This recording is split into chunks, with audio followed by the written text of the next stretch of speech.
What's happening, everybody? What's going on? It is Tuesday afternoon here on the West Coast, and it is time to do some adventure prep. Thanks for coming. Hey, what's up, Guillermo?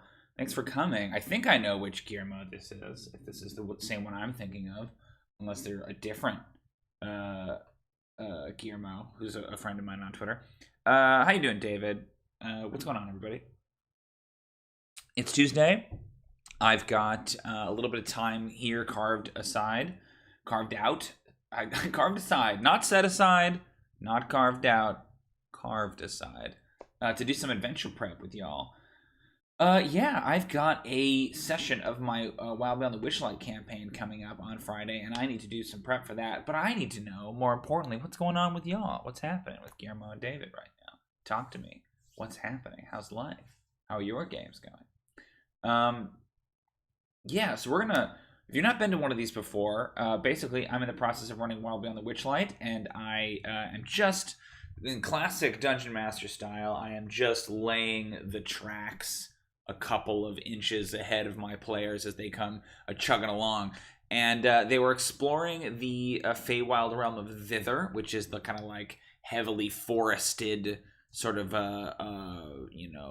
sinister wild. And I think to the east in Prismeer.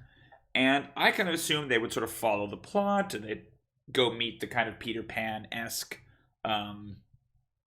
getaway gang, right? Kind of like the Lost Boys, and they get involved in that stuff, and all the things that I had prepped. And then they just kind of decided, hey, Guillermo says, working right now, but the brain revolts and thinks of D&D instead. So here we are. Man, tell me about it. Tell me about it. Even when I'm trying not to do Dungeons and Dragons stuff, I end up doing Dungeons and Dragons stuff, so I feel that. The party was supposed to I had anticipated the party would, they're pretty good about just following the hook and like not really swinging off in wild directions, so I wasn't really prepared for them to just decide like, oh, who's the villain? Let's just go right to the villain. Let's just charge right in, right? And so they were headed directly to Loomlurch. I have a little plan on how I can kind of like swing them off to the side, but I if they don't do that, I need to be prepared for them to get here and kind of experience Loomlurch. So I have made some changes already to the established lore. If you've watched this series before, particularly our Witchlight episodes, you will know that I've kind of putzed around with some of the characters. It's what I love to do in a published adventure, is that I think that a lot of energy goes into designing the world and coming up with interesting characters and stuff, but I don't always have the same kind of like narrative logic that the writers of the adventures often do. And so what I tend to do is I tend to take the pieces and rearrange them in a way that is interesting and dynamic for me as the dungeon master, which is, I think, kind of what you're encouraged to do anyway, but that's sort of my method. So we're going to read through Loomlurch, which is kind of like the lair of this particular hag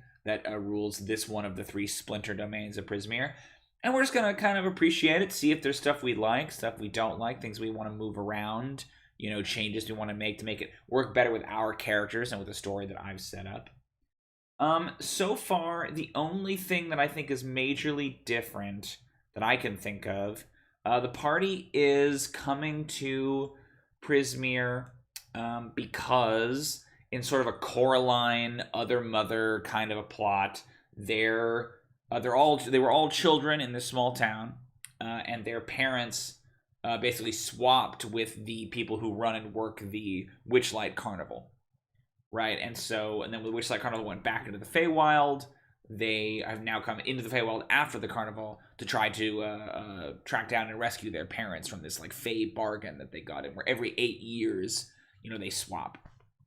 And so currently they are in Thither for two reasons. They have reason to believe that the Witchlight Carnival is here, and indeed they've seen the wreckage of the Witchlight Carnival as it was attacked by an unknown entity at this time.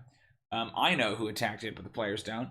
And they also are on a mission from the hag of the previous Splinter Domain, Bavlorna Blightstraw. They have been basically, I won't say bamboozled. They have been kind of press-ganged into a mission for her to try to steal a painting from Scabatha Nightshade, or Granny Nightshade, who was the kind of resident hag of Thither and whose lair is Loomlurch. I don't think that as written, the painting is all that important in the book. I could be wrong, but I want to maybe try to find a way to make the painting a little bit more important. The only other change that I've made is that I have expanded the role of the child catcher, which is something that's like implied in this adventure, that there's a character who, and I should say this as well, spoiler alert, if you are planning on playing Wild Beyond the Witchlight, we're going to talk about it. We're literally going to read through a bunch of stuff. So if you're headed to Loomlurch right now in your campaign, maybe watch another video, would be my recommendation. But there's a character that's implied to have been a child catcher for Granny Nightshade, but there isn't really like a good. I think there's like one character, but I want to kind of like a legion, almost like the Wicked Witch of the West's flying monkeys, right? That go out and catch children to press them to service in the toy factory. So those are really the only changes that I've made in a major way. I think the implication is that the characters have already met the Getaway Gang, the kind of like Lost Boys, Peter Pan analog.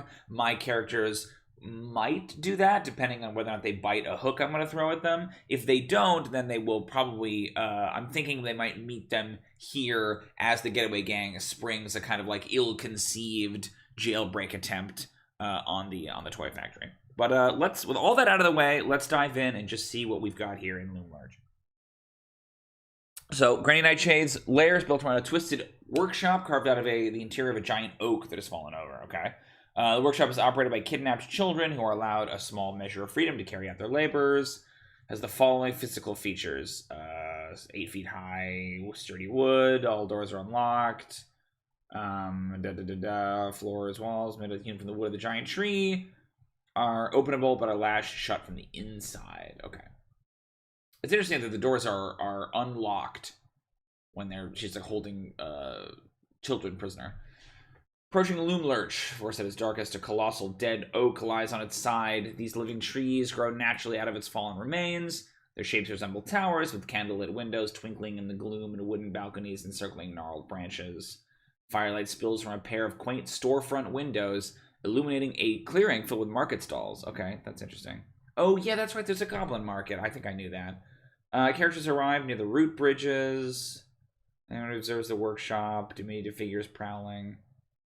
There's a sidebar here. The characters drive Bevlorna Blightstraw from her home in Chapter 2. Okay, well, they have not done that, so. Before the party enters Loomlurch, Will the Feywild, this is the Peter Pan, if he is present, outlines his plan for rescuing Granny Nightshade's child captives. Characters who have not earned Will's assistance may devise their own plan for getting inside. Yeah, so that's basically where we're at. Like, there's a chance they kind of hook up with Will. There's a chance they just kind of ignore that hook. But I like the idea that Will still goes forward with the plan anyway, just without the characters. Where's Skabatha? Okay, it's kind of like her daily routine. Waking from a long rest, she putters about in the garden. Okay, so there's a garden. Most of her day spent at the kitchen, with occasional visits to the study. Before going to bed, the hag spends 1 hour conducting an inspection of the sewing room, the textile mill, and the workshop. Okay, so it's like there's like 3 areas that the kids are working. Moves to the bedroom, miniaturizes herself, interesting, and takes a long rest inside the dollhouse. Okay, well, let's maybe look at Skabatha. I think we did this on a previous stream, but I don't really remember. Is there a good link for her?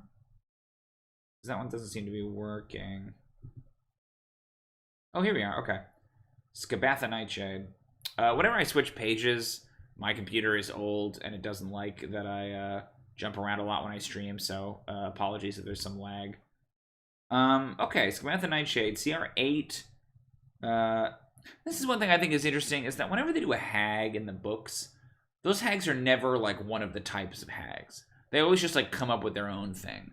And, like, I like that better. It's cooler. But then it makes me feel like, why do we have these different types of hags if the book never uses them? You know? Okay, lots of strength, bad dex, interesting. Good con, good saves, good skills, true sight, common elvish, infernal, sylvan, sure. Kind of implies like a night hag thing. Like they have infernal. Okay, yeah, boon of immortality, immune to any effect that would age her. She's forgetful. The first creature that sees Skabatha sees after she finishes a long rest is invisible to her. She can't remember seeing the creature or perceive it using her true sight. the end of her next long rest. I think these weaknesses are interesting, but they're like so specific. You know, I just don't understand how they would be able to. It's like one creature, not like the party or. Yeah, interesting. Skabatha makes 2 claw attacks, blah, blah, blah. Oof. 66 plus 4 poison damage. Interesting. Not slashing or anything. Okay. She's got Detect Magic, Druidcraft, Speak with Animals. Polymorph, Remove Curse, Speak with Plants. Awaken, and Plane Shift. Yeah, that implies a Night Hag to me. And then this is their bonus action is that she can magically shrink herself to tiny size or returns to normal size. She attains the maximum size possible for the space available. Anything she is wearing or carrying changes size along with her. Tiny creature, blah, blah, blah. So, but it's not like Ant-Man rules where she's equally as powerful when she's small. She's much less powerful. Okay, here's some background. She's the oldest member of the Hourglass Coven. Interesting. Better known as Granny Nightshade, she offers her assistance to those who are haunted by regret. She deals often result in cruel twists. A petitioner who might be asked to be reunited with a lost love might be transformed into one of the loved one's cherished items, such as a favorite bonnet. Assumes the guise of an old toy maker. Part toy herself, she has a wind-up key between her hunched shoulders that rotates quickly when she's in a good mood and slows down as her mood sours. That's cool. When she's furious, the key comes to a dead stop. I like that. That's spooky. Dealing with outsiders, I present myself as a kindly old grandmother. Children are better off working for me than picking up lots of bad habits. That's cool, kind of like a disciplinarian. I hate my sisters, but together we are strong. I forget the first creature I see each day when I awaken. That's very weird. Okay. Yeah, interesting. Alright, well, let's see. Let's go back to Loomlord. So that's Skabatha. Kind of like a strict... You know, presents herself as kindly, but ultimately sort of like a cruel taskmaster, which I think works for what we're going to use her for. We are not using the Lost Things Adventure hook, so she acquired them fair and square. Willing to negotiate with the characters. She's inclined to strike a bargain with the characters who have other needs. Okay. In exchange for one thing in her possession that a character has lost, Skabatha demands the characters complete one of the following quests. Capture Will. Capture the Brigand Will of the Feywild, blah, blah, blah. Find the lost horn, right, the unicorn horn. And then spoil a play. Sabotage a theatrical performance in Motherhorn, Endelyn Moongrave's castle in Yon. Like, nothing more than to see her sister brought down a peg or two. Need a guide. It's interesting, because they do this thing where you start in Hither, and Bavlorna wants you to steal a painting from Skabatha, and then you go to Thither, and then Skabatha wants you to sabotage this performance. So it's kind of like your justification for running around. Clockwork Key is embedded. If it stops turning, can't be removed. Oh, wait a minute. What is this? Whenever Skabatha loses her temper and turns violent, 1d3 red caps sprout in her garden. Oh, weird. They sprout? Are red caps like mushrooms? Is that canon? I don't know. I've never heard that before. Okay. Interesting. Defeating her in dire circumstances, she flees Loomlurch on her flying rocking horse mount. Yeah, I know about this. I kind of borrowed that and gave that to the child catcher brigade. They fly around on flying rocking horses. Retreats to Motherhorn, the lair of her elder sister Endelyn.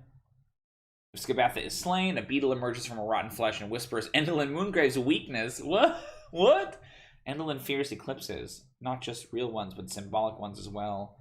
If you want to kill her, best do it during an eclipse or her body will reform. Strange. Okay. Okay, she's got a ring of keys as well. They can obtain a ring of 3 iron keys that she keeps on her person. The first key locks and unlocks the doors leading from the garden to the workshop and the sewing room. Third key unlocks and the doors to the kitchen and Mishka's chains there. Okay, we'll find out who Mishka is later, I assume. The third key locks and unlocks the door to the cell in the kitchen. Okay, so they're kind of generic. Alright. Granny Nightshade entrusts Loomlord's defense to various creatures as described below.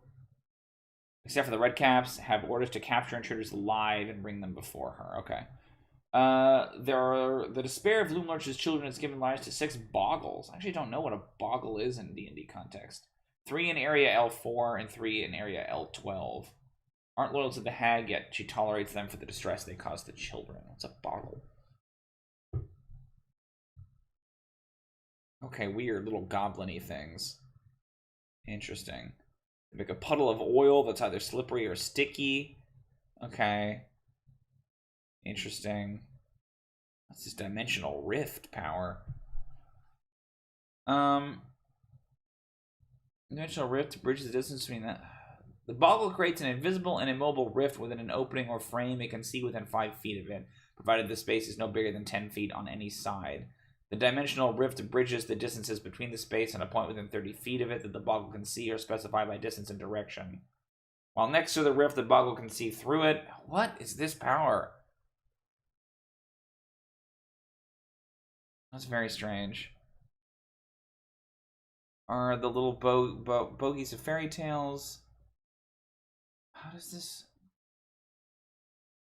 They hide under beds and closets. Okay. Interesting.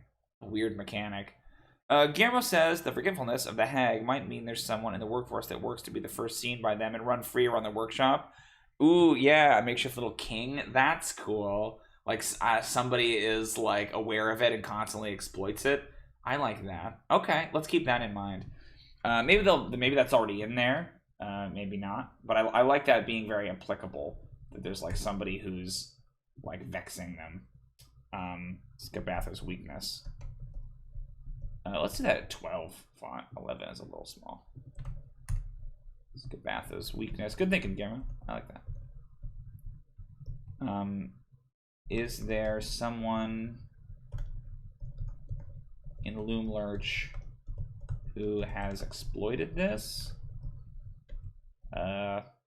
Fly in the ointment,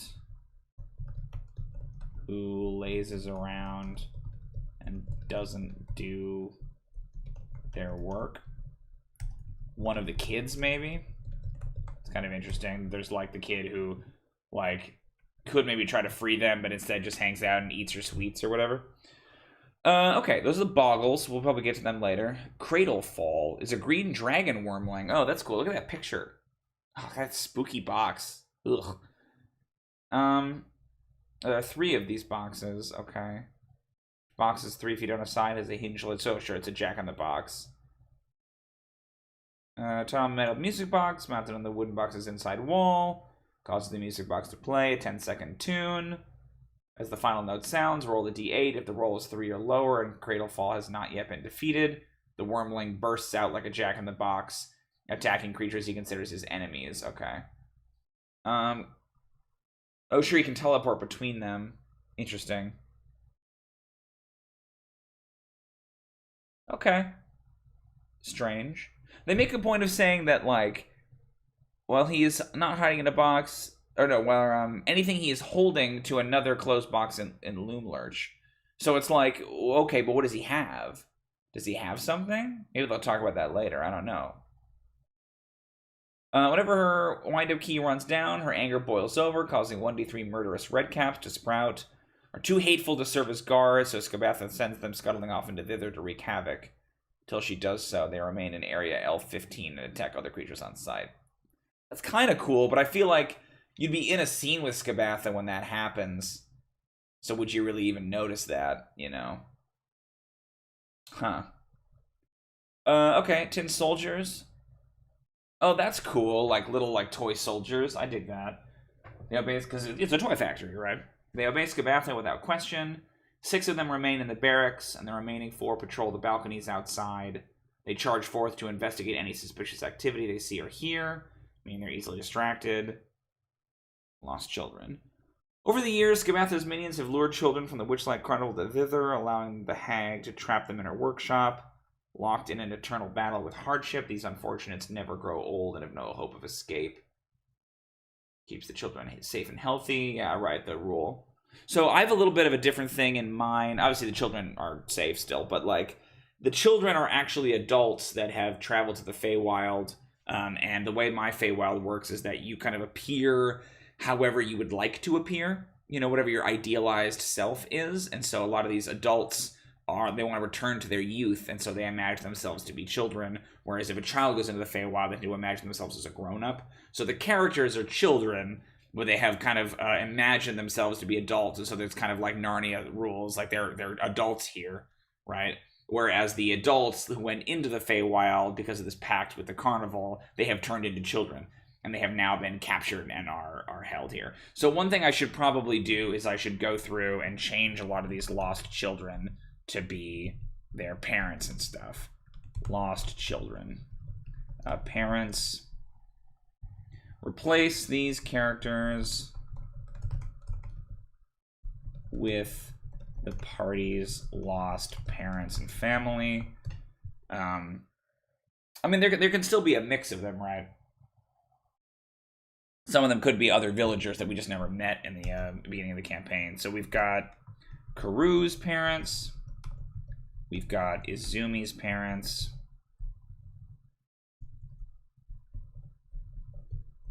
Izumi's parents. We've got, we don't have Cinnamon's parents, but we do have Cyrus's parents. Okay, I dig that. Okay. So we have a drow, stole the key to the kitchen door. Okay. I like that they each have like little notes. Sung, Philomena, won't leave Loomlurch without Oink the pig. Oink the pig! I love it. Brotor, gravely ill after eating Nightshade. Oh dear.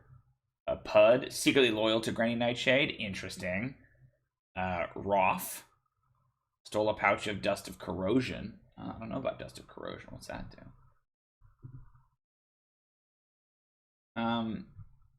Yavelda knows the secret route into Granny Nightshade's bedroom. Cool.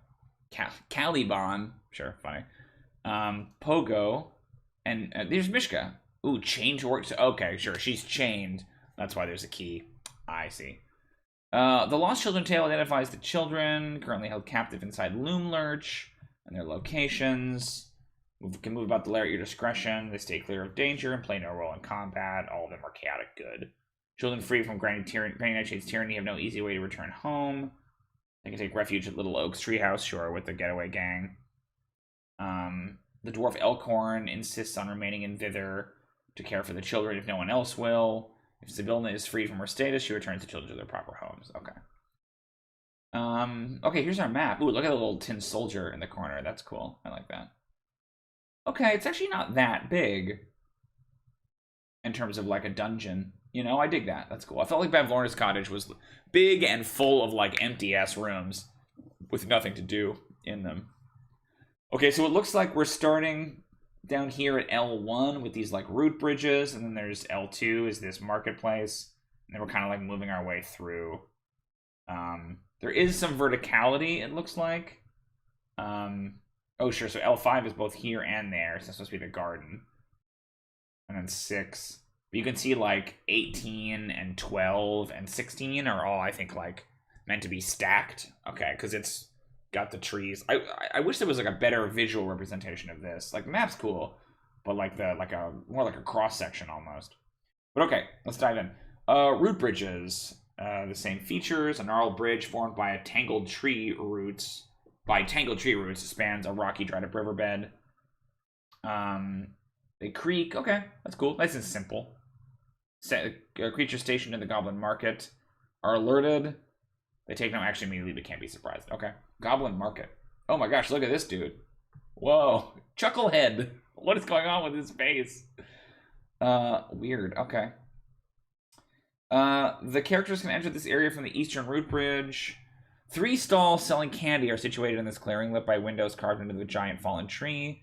2 goblins are working in each stall, and the whole enterprise is watched closely by a goblin with a toffee apple head, who appears to be muttering quietly to himself. And that's one thing I'll say about this adventure is that like they never lack for like interesting character like conceits.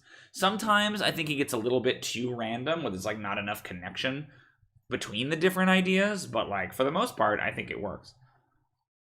Sell goblin-made candies. 6 goblins work here, 2 per stall. Under the watchful gaze of the goblin boss, Chucklehead. His head has been reshaped by fey magic to look like a toffee apple. This is what I mean, like, why, right? The stall holders greet patrons warmly and invite them to sample and buy their delicious wares. Chucklehead watches out for thieves. Can escort characters to the parlor. They request to meet with Granny Nightshade. He mutters to himself as though he's having a constant but mild crisis of conscience. They ask Chucklehead whom he's muttering to. He says that a maggot crawled into his head and is slowly eating it from the inside out. Okay. Ugh. He's not sad about this turn of events because it has changed his outlook and disposition, making him kinder and more sympathetic to the plight of others. It's very James and the Giant Peach, actually. That's kind of what that reminds me of, that kind of style of claymation. He claims he can speak to the maggot, and it speaks to him, even though it actually doesn't. Whoa, this is weird. The maggot in the goblin's head will kill him in 30 days unless he receives the benefit of magic that cures a disease. The maggot... This is what's so baffling, is that, like, that's interesting, I guess. But the first question that anyone is going to ask Chucklehead is, like, how did this happen? How did your head turn into a toffee apple? Like, what's that about? Okay, Chuckle is protective of Mishka and wants to help get her away from Loomlurch, but he's too scared of Granny Nightshade to free Mishka from the hag's clutches. Appendix D has additional... Okay, so let's check the additional role-playing notes. I feel like...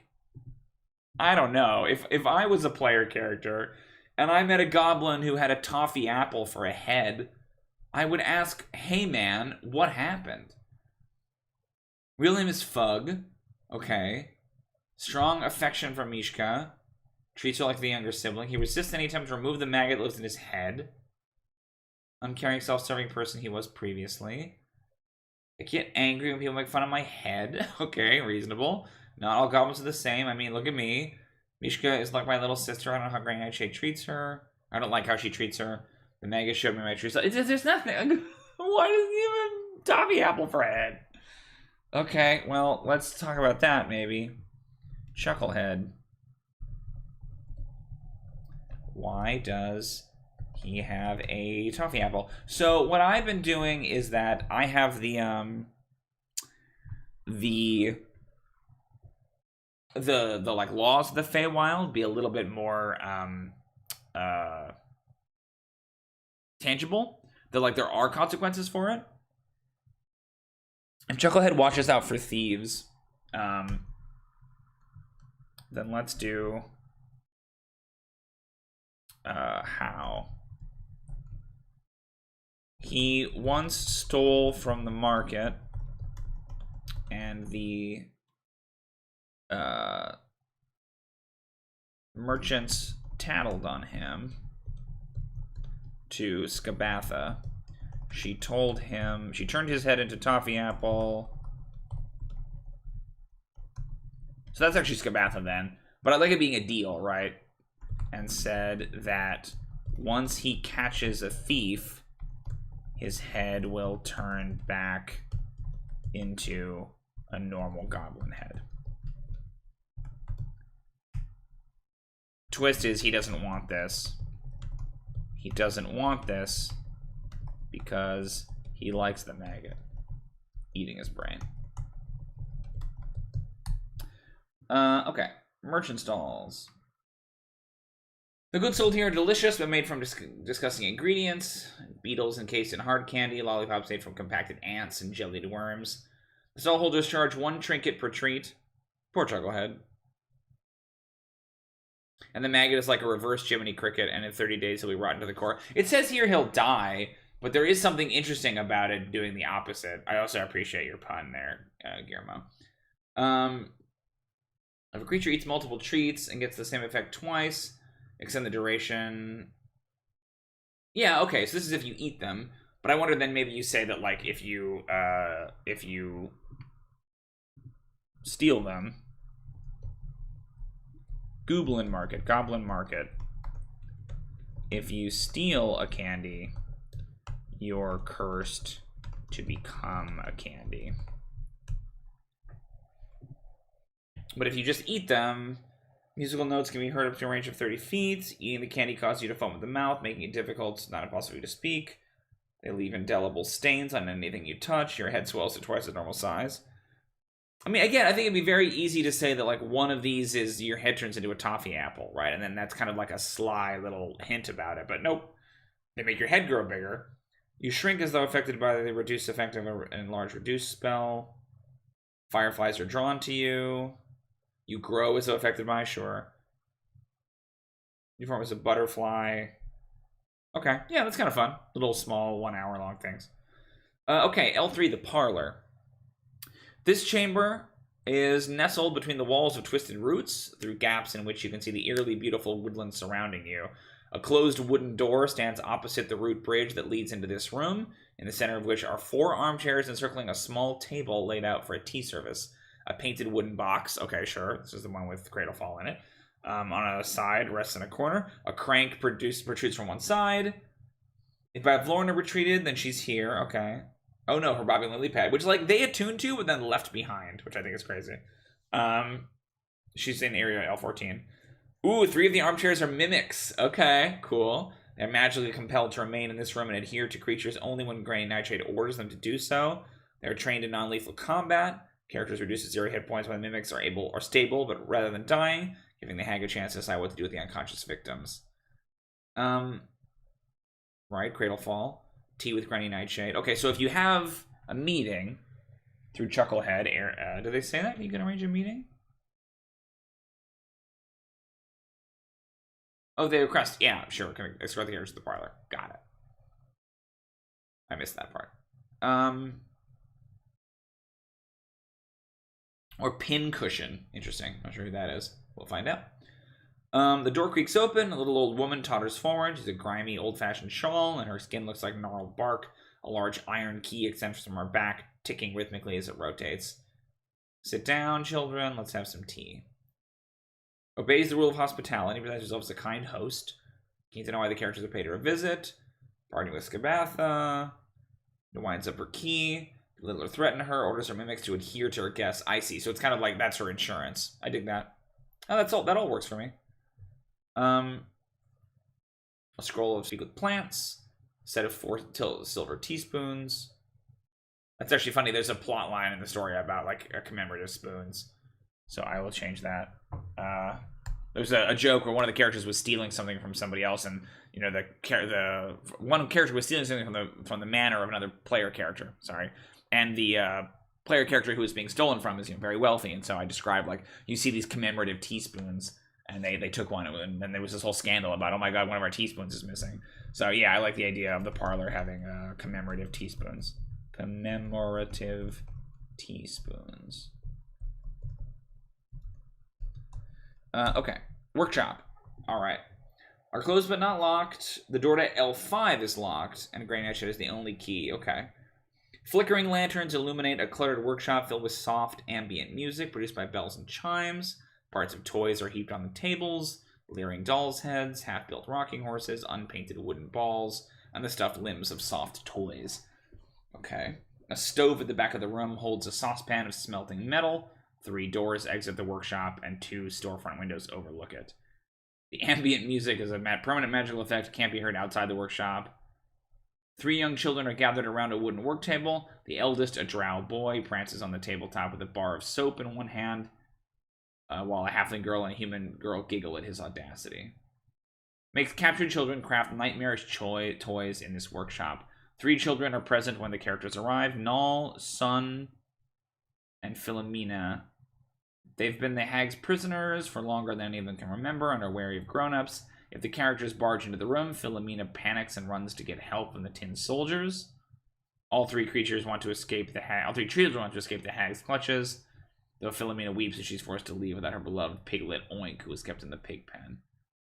Null recently stole the kitchen key from Pincushion and took an impression of it using a bar of soap before fastening the key back into Pincushion's belt. When the characters arrive, Null is recounting the heroic tale to the 2 girls. He wants to create a copy of the key and then sneak into the kitchen to steal milk. Null gives children the bar of soap if they give him something in return, such as some fresh milk or some other tasty treat. It's the rule of reciprocal give and get, he says. Oh, that's very cute. Okay, so I think then it makes sense to me that...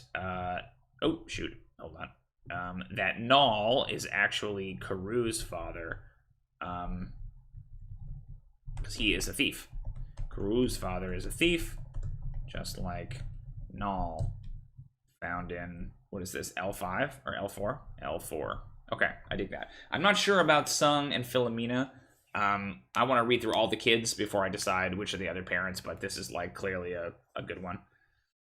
Three boggles lurk in the shadows, tending to play pranks on the visitors. Characters spend a minute or so inside the workshop, notice unsettling changes. Dolls' heads turn to face them when they're not looking. That's cool. Balls bounce suddenly out of dark corners, or molten tin from the smelting pot splashes onto the floor nearby. Character can use an action to try to detect hidden creatures, spotting all three boggles with a successful DC 16 Wisdom Perception check. If they are spotted, the boggles flee to the box in area L7 to turn its crank. Oh, that's cool. Okay. Yeah, that they activate Cradle Fall. I dig that. They avoid combat themselves. If Squirt is with the party, I'm not going to use Squirt. It encourages the characters to acquire as much boggle oil as they can. Only slippery boggle oil will do. Captured boggles provide the oil freely, hoping to earn their freedom. Interesting. Okay. Yeah, I dig that. I'm into the boggles. Boggle oil.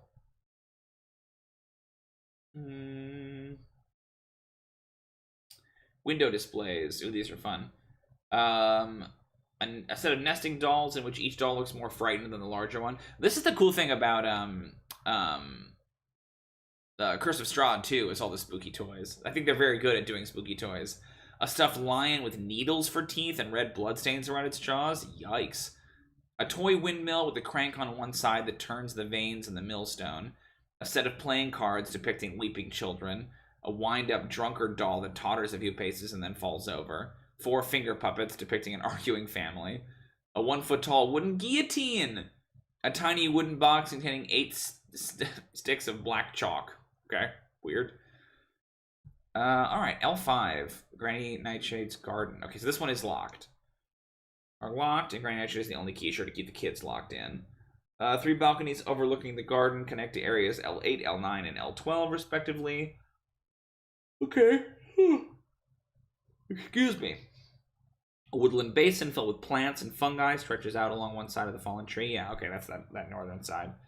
Pumpkin patch is at one end of the garden, next to a steaming compost heap. I'm calling it now that compost heap is a oh yeah, it is. It's a shambling mound.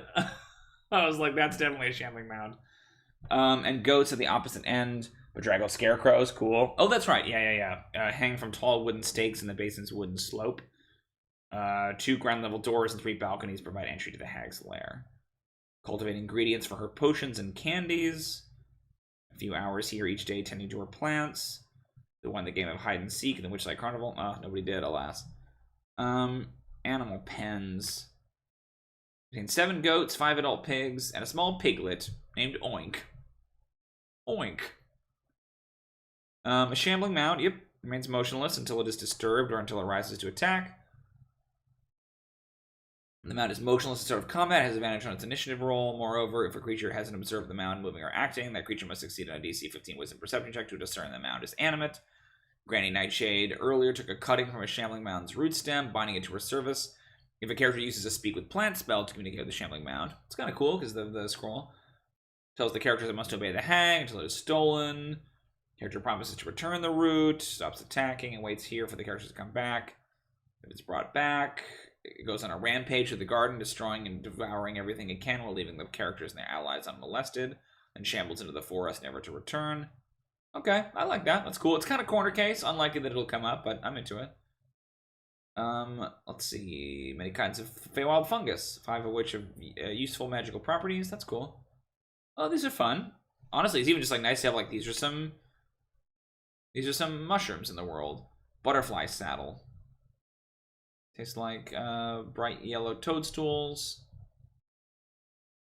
They taste like butter. Could be used as a substitute. That's cute. Elder cap. Makes the eater look much older. This magical effect is an illusion that can be ended by a dispel magic. Okay, so it makes you look old. Executioner's hood. Each of these mushrooms has a black hood-shaped cap. Any creature that consumes an Executioner's hood must succeed on a DC 12 Constitution save or fall into a cataleptic state that is indistinguishable from death. That's cool. The magical effect is identical to that of the Feign Death spell. Hummingbrella. Hummingbrella is very good. A colorful mushroom with a frilly parasol-shaped cap. Drips sweet nectar and attracts hummingbirds. Antitoxin. Okay. Prickle noggin. Hey, Nuker Wolf, what's up? Yeah, same one. From last time. I've been running it for a while. Prickle Noggin. Each of these mushrooms has short, prickly spines growing out of its red cap. Hats made from Prickle Noggin are popular in the fake courts, considered very fashionable. Oh, that's really cute. I like the mushrooms. I think they're cool. Okay, great. Plant beds. Licorice, sugarcane, marshmallow, and more. Those are not plants, but sugarcane is. Plant beds discover a dark secret. Each bed is nourished by the buried remains of a humanoid. Ugh! Mud-encrusted skulls protrude from the soil with vegetation sprouting from their open jaws. As an action once per day, Granny Nightshade can raise 8 skeletons from the earth. That's cool. I love that. Very spooky. Pumpkin patch and staircase. Several large pumpkins grow in one spot amid thick, leafy vines. A wooden staircase on the edge of the pumpkin patch ascends to a 20-foot-high wooden balcony. Okay. If a creature other than Granny Nightshade or a small humanoid enters the pumpkin patch, 3 fat pumpkins burst open, and a giant poisonous snake slithers out of each of them. Oh my gosh. Okay. An awaken spell on each of these snakes, giving it an intelligence score of 10, and the ability to speak common. Ezaveth, Jahasi, and Sinius. Aw, man. I love a good snake name. Those are great. That's why Yuanti are so much fun to name, because they all have, like, Ezaveth, right? They act as watchdogs, but they won't climb stairs. I won't do it. I refuse to climb stairs. If one of these snakes is wounded, it slithers into the pumpkin patch on its next turn, gaining total cover.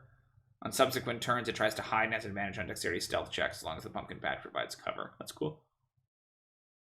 Okay.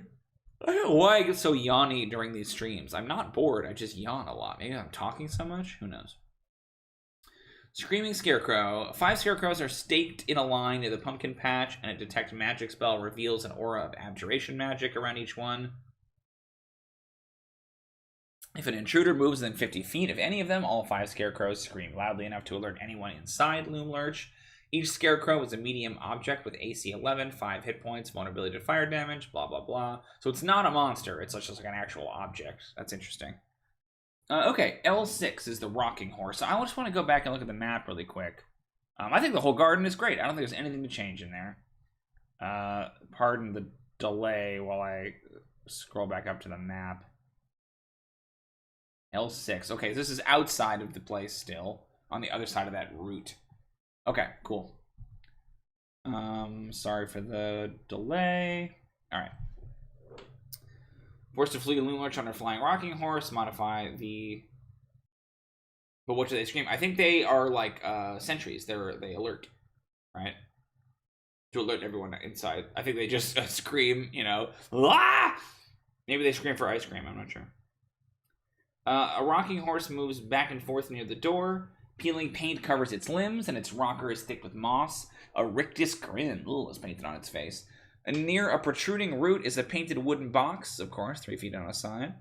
The rocking horse is actually a flying rocking horse that Granny Nightshade uses to soar over Prismere.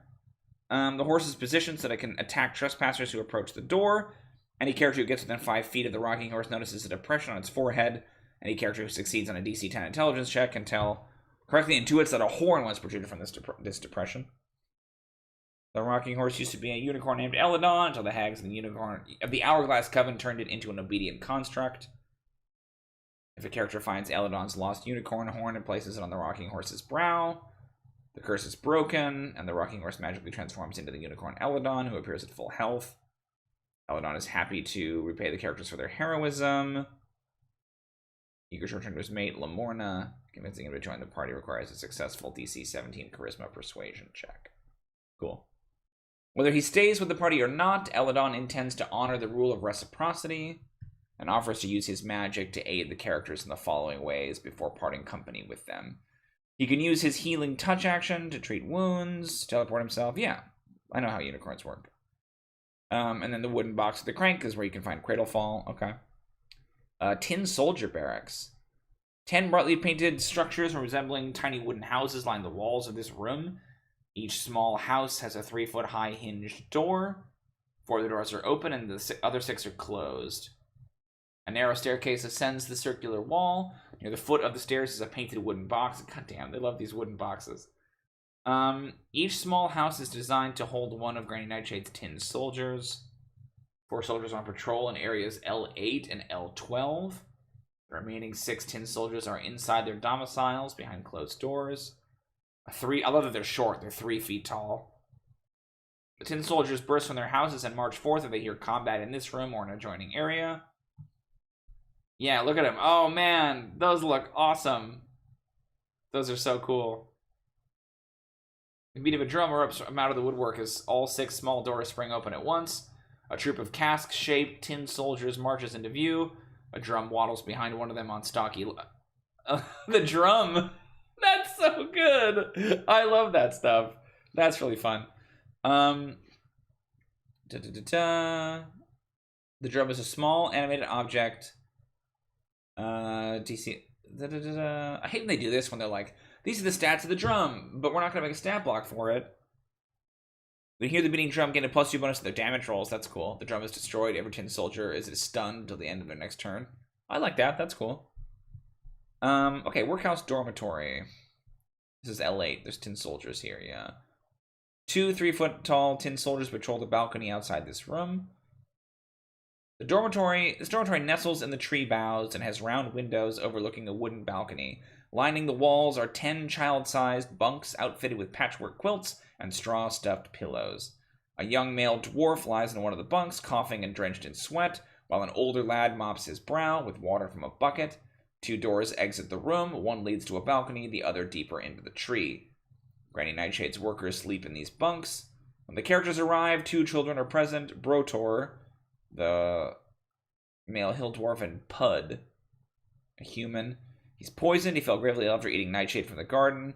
Pud has been assigned to care for him until the malady passes or Brotor dies. He insists them to be quiet, nodding towards the soldiers on the balcony. If the characters comply, Pud quietly describes Granny Nightshade's routine and all of her minions. Characters who are suspicious of Pud can make a DC 12 wisdom check. Discerns that Pud is untrustworthy. In fact, he's deciding whether to betray the characters to the hag. Is this the one that's loyal to the hag? Interesting. If one or more characters are mean to him, Pud slips off at his first opportunity to alert Skabatha, hoping that his loyalty to her will pay off for him in the future. That's actually really interesting because, like, my instinct is that this is one of their parents, right? But who? Yeah, I don't know. Interesting. Any effect that neutralizes poison can cure Brotor. If the characters lack the means to cure Brotor on their own, they can use Hummingbrella mushrooms. Oh, sure, yeah, I like that. That's smart. The ailment remains untreated. He falls into a coma after 5 hours. We administers to the dwarf for 1 hour. It succeeds on a DC 10 medicine check and delay the onset of the coma for additional 1d4 hours. If the characters save Brotor's life, Pud silently vows not to betray them to the hag. So it's like contingent on whether or not... Yeah, so... But why would... So Pud can't be. Because I don't know that any of the parents would betray them to the hag. So the Pud has to not be. But then what's the deal? Maybe this is one pair that isn't, right? A closed, unlocked door connects this room to a 5-foot-high wooden balcony that overlooks Granny Nightshade's garden. Dunderhead, cries a scratchy voice as you enter this cluttered chamber. Those tatty sleeves won't serve as socks for a chicken. Start again. A plump halfling boy and a young fluffy bugbear sit at workbenches, watched over by a living child-sized doll with buttons for eyes. Ooh. An animated carpet prances around the children who pay it no attention. The sewing room contains rolls of fabric, bobbins of thread, knitting needles, and pin cushions. Let's see. Materials for the workshop are sewn here under the watchful gaze of Pincushion, a living doll. The prancing carpet is a rug of smothering that defends Pincushion and keeps strangers away from the children. Pincushion carries a key that locks and unlocks the doors to the kitchen. The key dangles from a hoop attached to its waist. The living doll challenges intruders and demands to know why they're trespassing here. To satisfy it, a character must succeed on a DC 10 Charisma Deception check. Pincushion hollers for the tin soldiers at Area L7. If satisfied, Pincushion asks the characters to wait here while it hurries to notify Skabatha of the newcomer's presence. The rug stays behind to make sure the characters don't leave. 2 children are working here when the characters arrive. Wendell, an 11-year-old male Strongheart halfling, and Roth, 10-year-old female bugbear, writes, recently stole a pouch of dust of corrosion from the storehouse cupboard. She conceals the pouch in her clothing and offers it to her saviors if rescued from the tyranny of Pincushion on the rug. Okay. This could be some people, I think. Maybe these are Azumi's parents. In L9. Wendell and Roth. Izumi's parents? L9. Cupboards. The door to this chamber, doors to the chamber are closed but not locked. Moths cluster around a lantern that hangs from the ceiling in the middle of a hallway, casting flitting shadows on the walls. The hall contains 3 sliding doors along the walls, and a heavier hinged door stands at the opposite end. Okay. That's a little confusing, but okay. 3 cupboards accessed by... Oh, I see. Okay. It just took me a second to, like, picture it. Hold workshop supplies, boxes of junk. They find 1d4 trinkets. If the characters didn't dispose of her in Chapter 1, Sow Pig stands in the middle of the largest cupboard, silent and unmoving. She's a small ghoul with 17 5d6 hit points. Moths that live in the cupboard have encased Sow Pig's body in silk. Ooh. So, okay.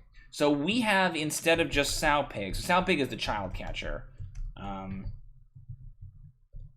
Instead of just Sow Pig, all the child catchers are here in the cupboards, encased in cocoons. Yeah, ugh, terrible. Encased in raccoons. How do you spell cocoon? Cocoon? No. Can you just tell me? Is that right? Is it cocoon? That can't be how you spell cocoon. Really? Is it cocoon? I don't know how to spell anything, you guys. Cocoon. It is. Okay, I'm wrong. I guess I thought there was a U. I think people pronounce it cocoon rather than cocoon, you know, in a cocoon. Yeah, interesting. Okay, let's see. Oh, sorry, my phone.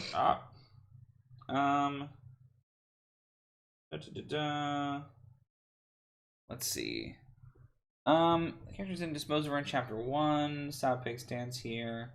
After the swarm has been released, Sow Pig emerges from her silk cocoon. It's spelt anything. After the swarm has been released, Sow Pig emerges from her silk cocoon and asks why she's been disturbed. She assumes the characters are Grey Nightshade's workers and sent to fetch her for a new task.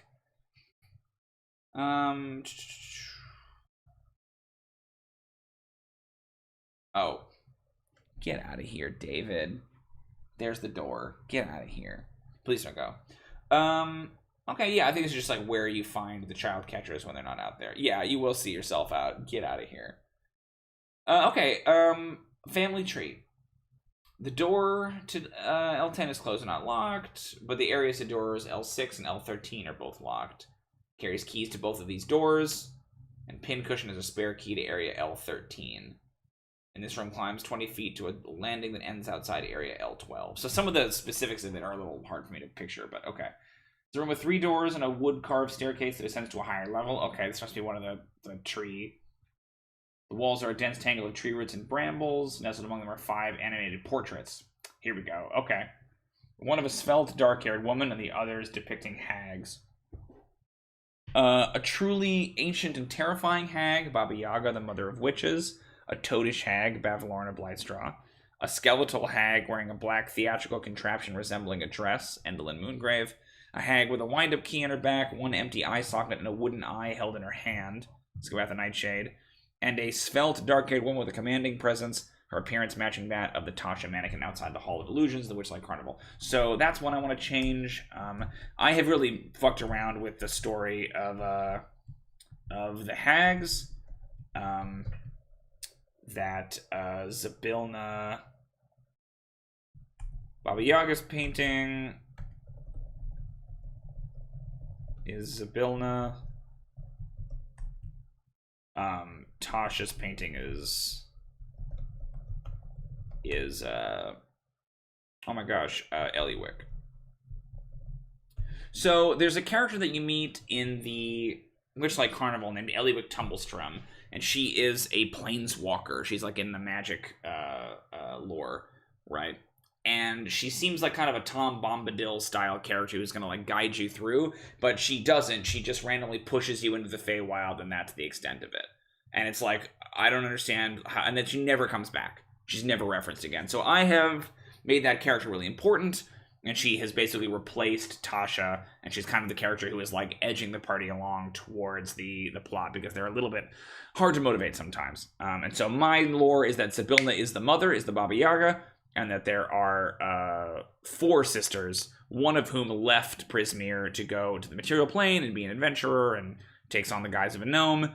And then the other 3 betrayed their mother and like split up her kingdom. And so now Eliwick has come back and has discovered that this has happened and needs the hero's help to set Prismeer right. The portraits are enchanted to display the last creature that pricked its skin on the bramble's thorns, in addition to its 4 closest family members. Interesting, if it has any. These family members can be living or dead. If the creature has fewer than 4 close family members, all remaining portraits are blank. Each portrait magically animates to create the impression the subject is looking around and shifting uncomfortably, but the animation has the quality of an old movie. The moving images are silent. Interesting. Okay. So what's interesting about that is that, like, that means that if you grab this painting of Skabatha and you accidentally prick yourself, then it changes. Right? And then it's not worth... Oh, interesting. Okay. Fascinating. Alright, I like that. Textile mill. 2 3-foot-tall tin soldiers patrol the balcony outside this room, guarding against outside intruders. Blah, blah, blah, blah. 3 large freestanding looms dominate this chamber. A young goblin and a pair of gnome children work the machines, filling the room with a loud rhythmic clatter. A door is set in the opposite wall, and an archway to the east leads to a storeroom.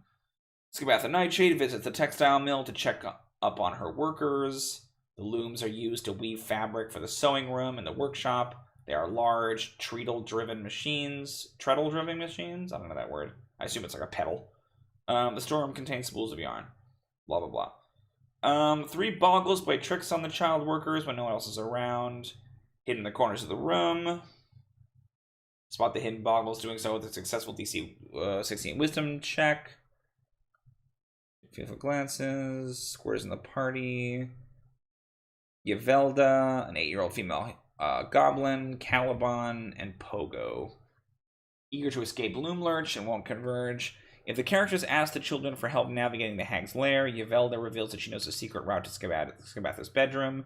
Must climb out of the storeroom window, clamber across branches that grow out of the upright trees, and pass above Area 13, and then hop onto the windowsill of the hag's bedroom. To reach the windowsill, a character must succeed on a dexterity acrobatics check. Witnessed Pud reporting to the hag. Interesting. He hasn't told anyone about this yet. Well, Pud is present. Okay. Not sure who these people could be.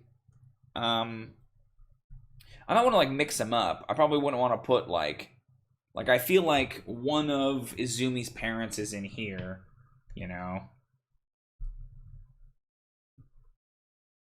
One of Izumi's parents is in here.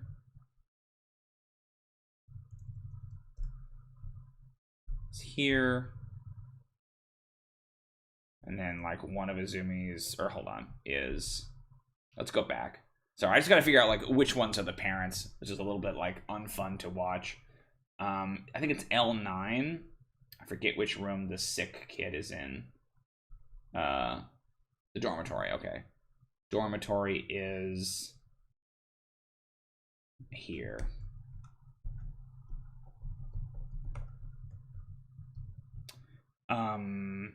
One of Izumi's parents is here. One of Karu's parents. Yeah, one of Izumi's parents is here, and then Pud is nobody's parent. Pud is nobody's parent. Karu is in the workshop.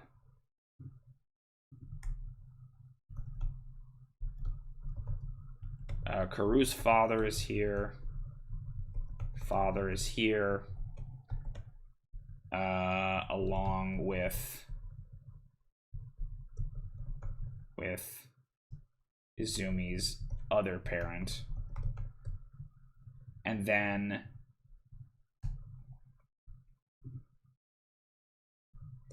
we say that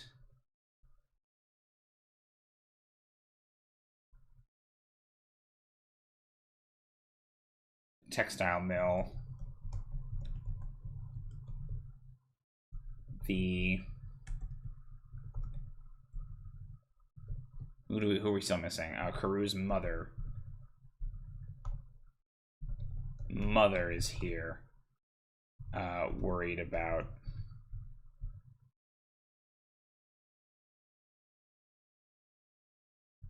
Mother is here and mistrusts Pud.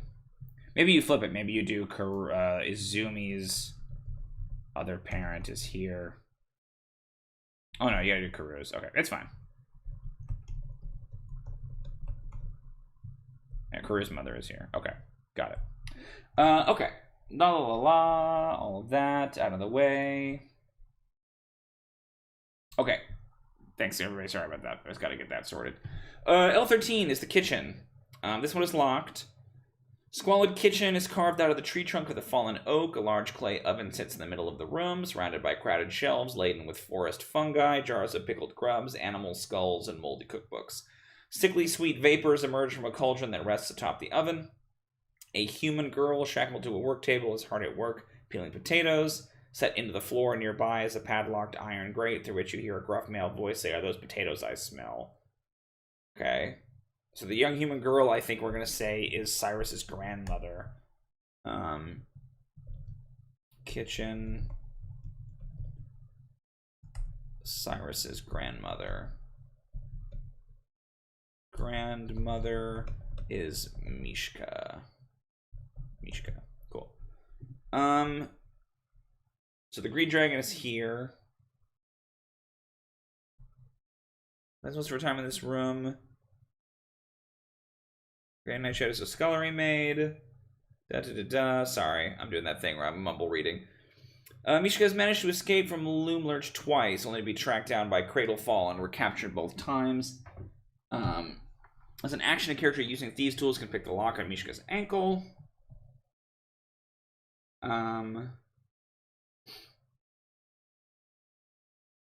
Listen, there's an oven. Interesting. To cook a medium creature whole, of course. A 5-foot wide iron door in the front of the oven allows one to reach into the oven's interior without disturbing the fuming cauldron that rests atop it.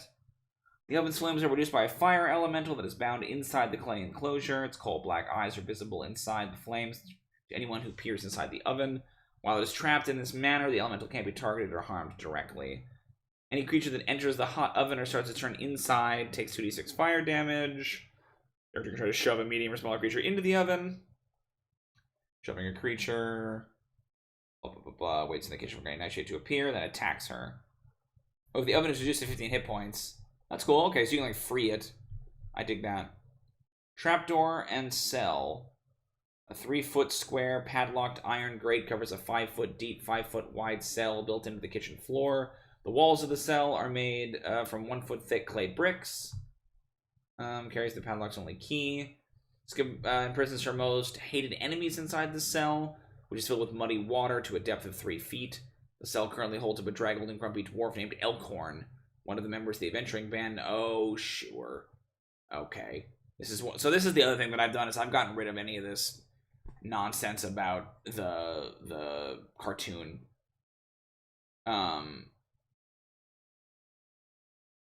Yeah, Reuben Sugarwood was pulled through. So cut Elkhorn.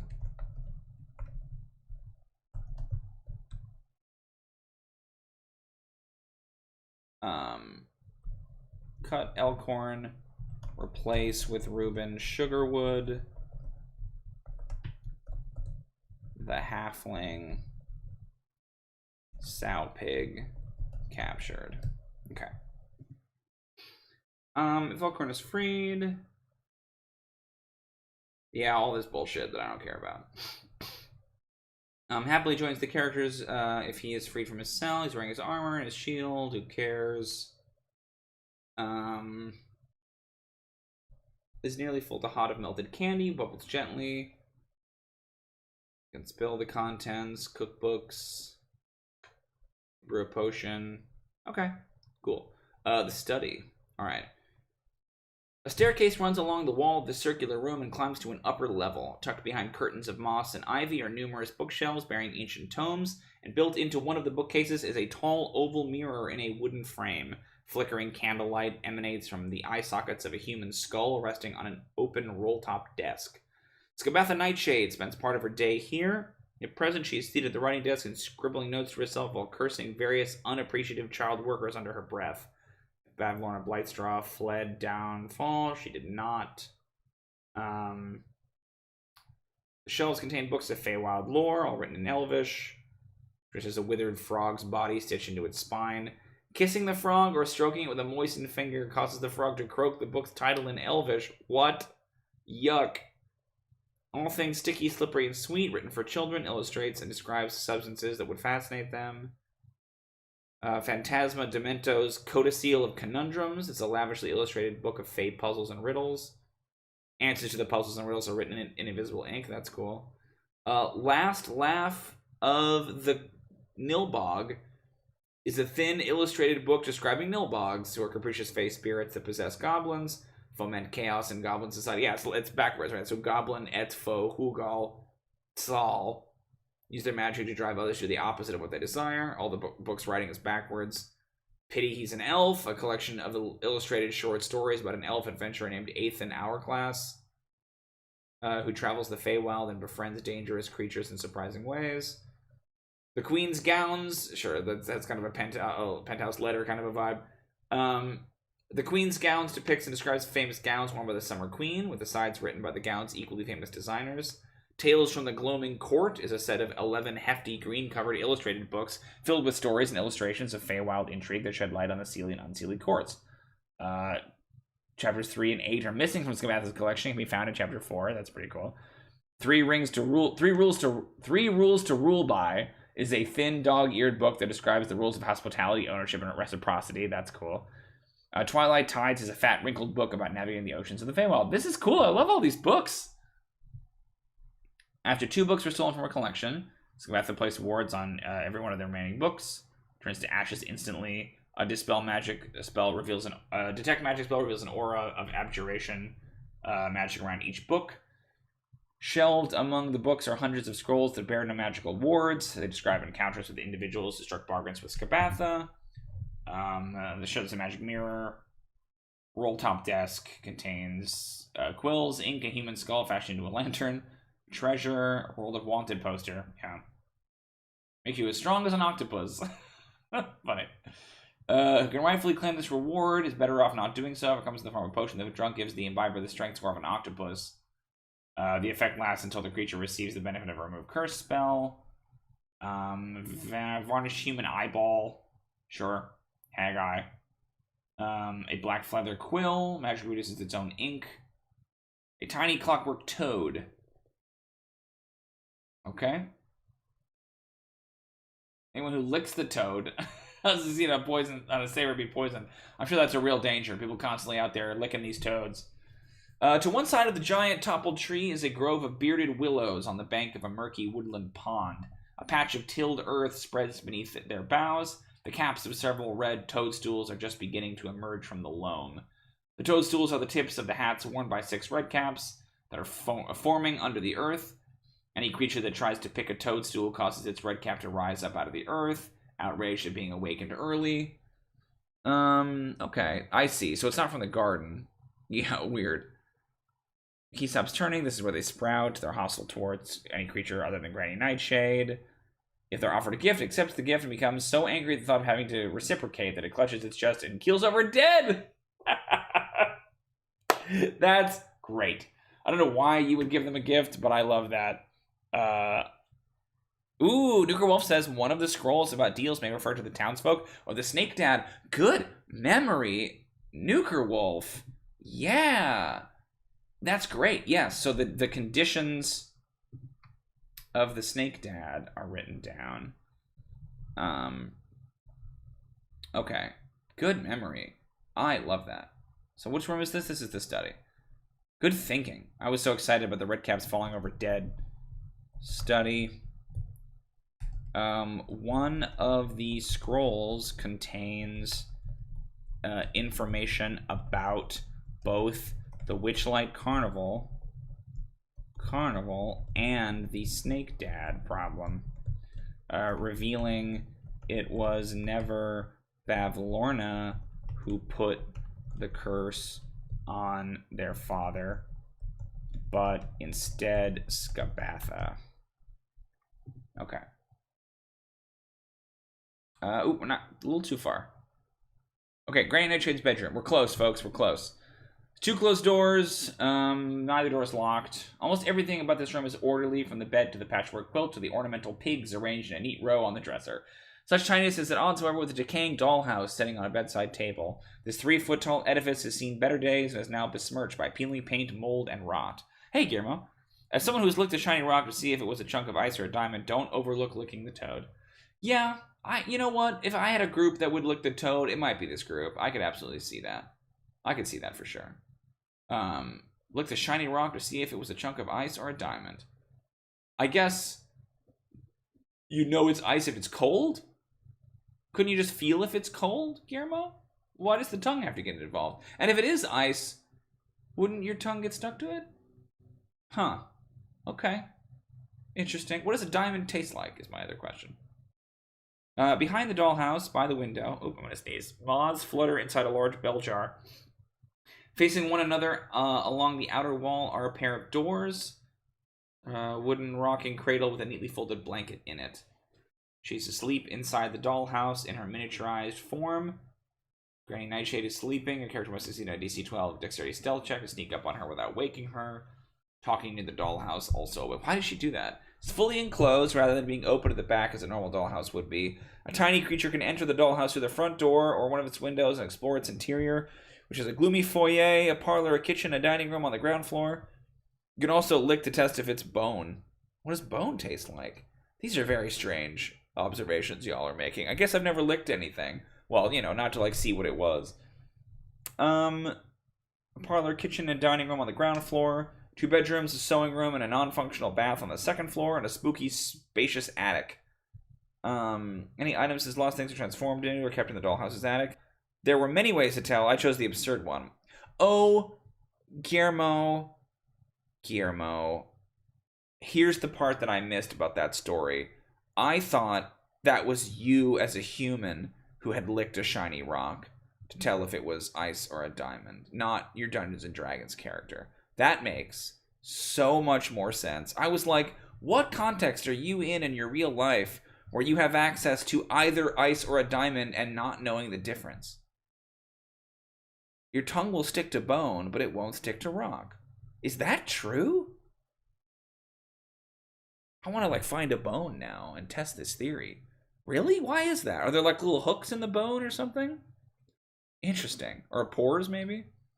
Guillermo, that makes so much more sense. I'm sorry for like being very incredulous. I was like, why are you licking ice, buddy? Crazy. Inspect inside the dollhouse, closely see that the roof is hinged like the lid of a toy box. It is held shut by an arcane lock that only Granny Nightshade can bypass without using magic. No amount of brute force will open the sealed roof, but a knock spell or similar magic opens it, granting them access to the attic and its contents. Granny Nightshade also set a password, Rumble Clump, that, when spoken within 5 feet of the dollhouse, suppresses the arcane lock spell. Cradlefall and Pincushion know the password, but won't divulge unless their very existence is threatened. Mishka also knows the password and shares any character who are willing to help her. That's cool. It's an archaeological trick, where there are better non-licking ways to see if it's bone. I mean, okay, fair. You know, I'm not here to judge that. The creatures inside the dollhouse can't be affected by spells or attacks that originate outside the dollhouse, and the dollhouse is enchanted to be immune to all damage. I see. That is why she sleeps here. I don't know them just because they're fun, huh? I just don't know them because they aren't fun. Oh, I see what you're saying. I was trying to figure out what that was in reference to, but yes, the non-licking ways to find if they're bone. Yeah, why would you need to know the unfun ways to do it? She keeps these moths to ameliorate the effects of her curse. After she awakes each morning, she forgets all about the first creature she sees. This means that Granny Nightshade doesn't think about the creature, doesn't see it in front of her, and instantly forgets anything it says. This effect lasts until she finishes her next long rest, or until she takes damage from the creature, at which point she remembers everything. So, to lessen the risk to herself, Granny Nightshade placed a jar of moths where it would be the first thing she sees when she emerges from her dollhouse each morning. Yeah, that's dumb, because then it negates it, right? This cradle is painted with images of green dragons. It belongs to Cradlefall, though the wormling has outgrown it. It contains a folded, threadbare blanket. Interesting. Why does she have a baby dragon? Contains the following valuable items. A false eye made of solid gold. Okay, the aviary. We're getting real close. The door is locked. It's closed but not locked. Old empty birdhouses are nailed to the walls of this cramped room, and a dozen bird cages hang from the ceiling. The cages are filled with tiny clockwork sparrows. I'm gonna get rid of that stupid jar of moths. I think that's dumb. Jar of moths. Remove, or not jar of moths. It's the bedroom. Because like then she doesn't have a weakness if every morning she forgets about her moths. Bedroom. Jar. Remove the jar of moths.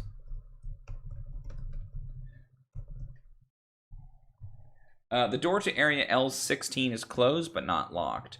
Old empty birdhouses are nailed to the walls of this cramped room, and a dozen bird cages hang from the ceiling, filled with tiny clockwork sparrows. That's cool. As the birds' gears turn, the air thrums with rhythmic ticking. Paper and quills are heaped on a small writing desk under the cages. A pair of open windows overlook the forest beyond. Carved into the wall above one window is the word hither, and above the other is the word yawn. Uses mechanical sparrows to relay messages to her sisters. Oh yeah, there's a room like this in the other place.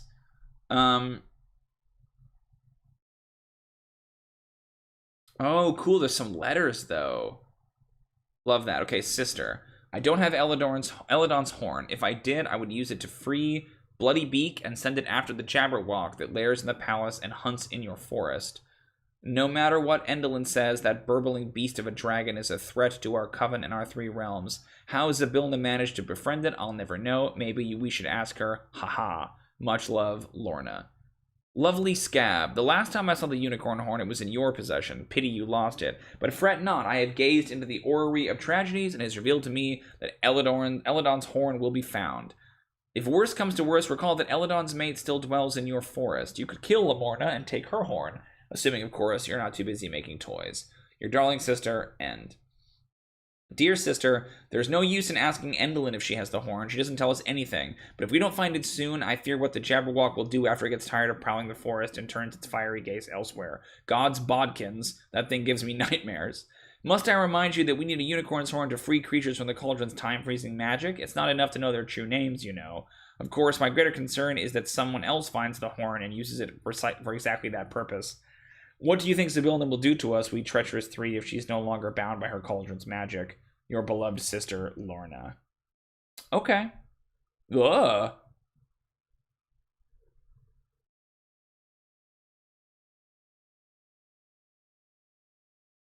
Oh, that's cool. What is this? The forest of Thither is home to other strange creatures, including a giant storytelling spider named Yarn Spinner, who is detailed in Domains of Delight, a Feywild supplement on Dungeon Masters Guild. Are you trying to tell me they want me to get DLC for this $60 adventure? I want the giant spider that tells stories. Do I have to buy this? That's the coolest random encounter that's in the... Look at that cool picture. His name is Yarn Spinner. That's so cool. Really? I mean, hey, I'm happy to help the DMs Guild, but like, don't... Okay, let's look. Oh, it just sent you to the DMs Guild. Well, I'll look it up later, but I want Yarn Spinner. That's cool. They just DLC'd me. That's exactly what they did. Listen, they know I love giant spiders. They know that's my shit. Ugh. Is there a lot of backlash about that? I didn't realize. That stinks. I mean, like, is it made by Wizards? Like, did they make it? Or is it like, are they advertising for somebody else? Because if it's like a third-party creator... But that's the thing, too, is that like WotC takes so much of the money You know what I mean? They take like half of it. So yeah, that's dumb. I didn't hear about that actually. Oh, I was like, who's this guy? They didn't have this at the end of the Hither chapter. Oh man, that's cool. I want a giant spider. Dang. Well, okay, everybody. The good news is I think that Loom Lurch is largely usable as it is. I don't think there's like huge changes we have to make. We have to swap out the kids for the kids that already exist, but otherwise, I think this is largely workable. I want to insert the rescue attempt that the Getaway Gang makes to try to free the kids. So maybe let's take just a second and look at that and see if we can write up like the conceit being that if the players don't help, right, then how does it go wrong? How does it go bad? I believe it is detailed in the previous chapter in Thither. Hopefully now, because I remember reading it the last time we did one of these and not really having a great sense of the positions of everything because I hadn't read Loom Lurch yet. But let's see. Let's see.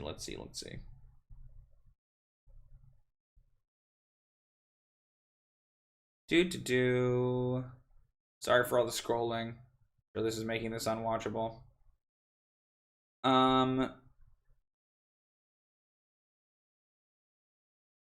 Getaway Gang. Oil can. Okay, here we go. Will of the Feywilds has conceived a daring plan to free the children still being held prisoner in Loom Lurch, which he shares with the characters if they decide to aid him. Using a stick, Will sketches a rough map of the lair in the dirt and outlines the plan as follows. Bobby, Sloane, Zenor, and Star will creep through the woods to the west of the tree and hide just out of sight of the screaming scarecrows. Meanwhile, Will sneak around to the entrance to the kitchen on the east side of the tree. The characters will enter the Goblin Market, posing as travelers, purchase some sweets, and arrange for a meeting with the hag. During the meeting, the children will alert the screaming scarecrows and thereby lure the tin soldiers into the garden. While everyone is distracted, the characters will free the captives from the workshop, while Will climbs into the textile mill to free the captives there. Once the children are set free, everyone will run back to Little Oak. So this is not involving the characters. Like, what is Will's new plan? He does have Eliwick with him, who is basically posing as his girlfriend. Let's see. So, Will's plan.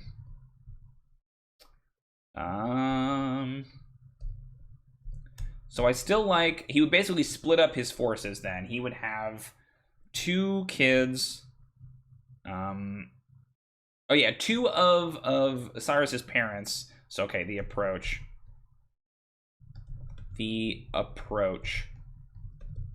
2 of Cyrus's parents.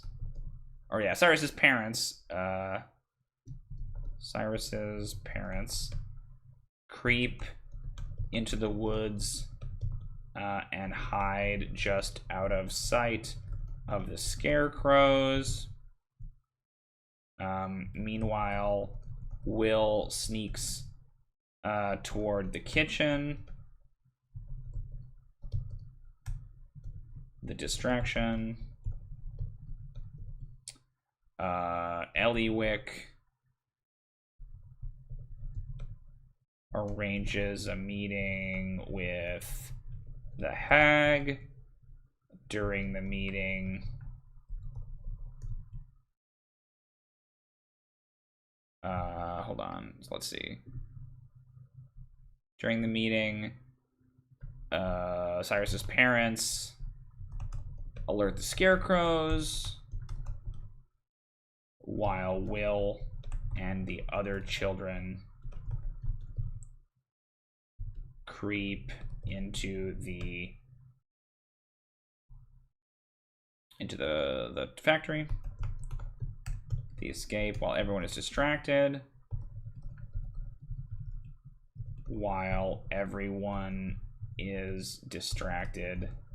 Actually, yeah, let's just say rather than Cyrus's parents, like the gang. The gang creeps into the woods. The gang, while everyone is distracted, Eliwick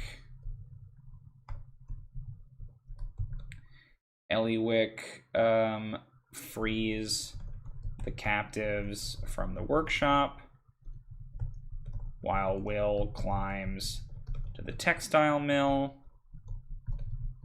to free the captives there. The captives there. The problem is that he runs into Sow Pig. He runs into Sow Pig and is recaptured. Will's secret is that he once was a child catcher. He's actually an Oni disguised as a young boy because of a curse. And so you have to kind of like, you know, you want to sort of throw that into relief. So yeah, I think that's fine. They can kind of do that. I like Eliwick talking to Skabatha because the last time they saw her, she was talking to Bavlorna. So the idea that every time they see her, she's like back talking to the hag again, I think is cool. Okay. All right, everybody. I know that these episodes are a little weird because it's me just kind of reading the thing, but that honestly really helps me. It makes me understand like what I need to do when I'm facing as the characters are headed on their way towards Loom Lurch. But that, I think, is going to do it for our episode for our stream today. Only about 90 minutes, but that's okay. Thanks for coming, everybody. Big shout out to David and Nuker Wolf, and especially Guillermo. Thanks for coming, man. It was lovely to see you. You can, if you like this stream and you're watching it later on VOD, please consider subscribing to the channel. Please like the video. There are a lot of other adventure prep streams that we do. I would normally be streaming on Thursday. I'm taking Thursday off from streaming because I've got some catch up to do. But I should be here on Saturday to do another Sea of Thieves stream. And I should have I don't know if I have a Sunday evening stream this week. We will see. We will see. No, I do not, because I had Sharn last week. Yeah, so that is kind of where I am at. You can check me out on Twitter. I am at ProDM Timothy. There's links all over the place. There's a Patreon. There's all kinds of other things you can go and support. There's a Discord. We would love to see you there, either on the Patreon or the Discord or Twitter even, if you just want to go hang out with me there, where I tweet a lot, mainly about dwarves. Go check that out. Otherwise, thank you so much for watching. We'll be back this weekend with some Sea of Thieves, probably about 2 to 3 p.m. PST is what I'm imagining. Thank you, everybody, for coming and watching and helping me kind of process all of this Feywild goofiness. But until then, thank you so much for watching, and happy adventuring.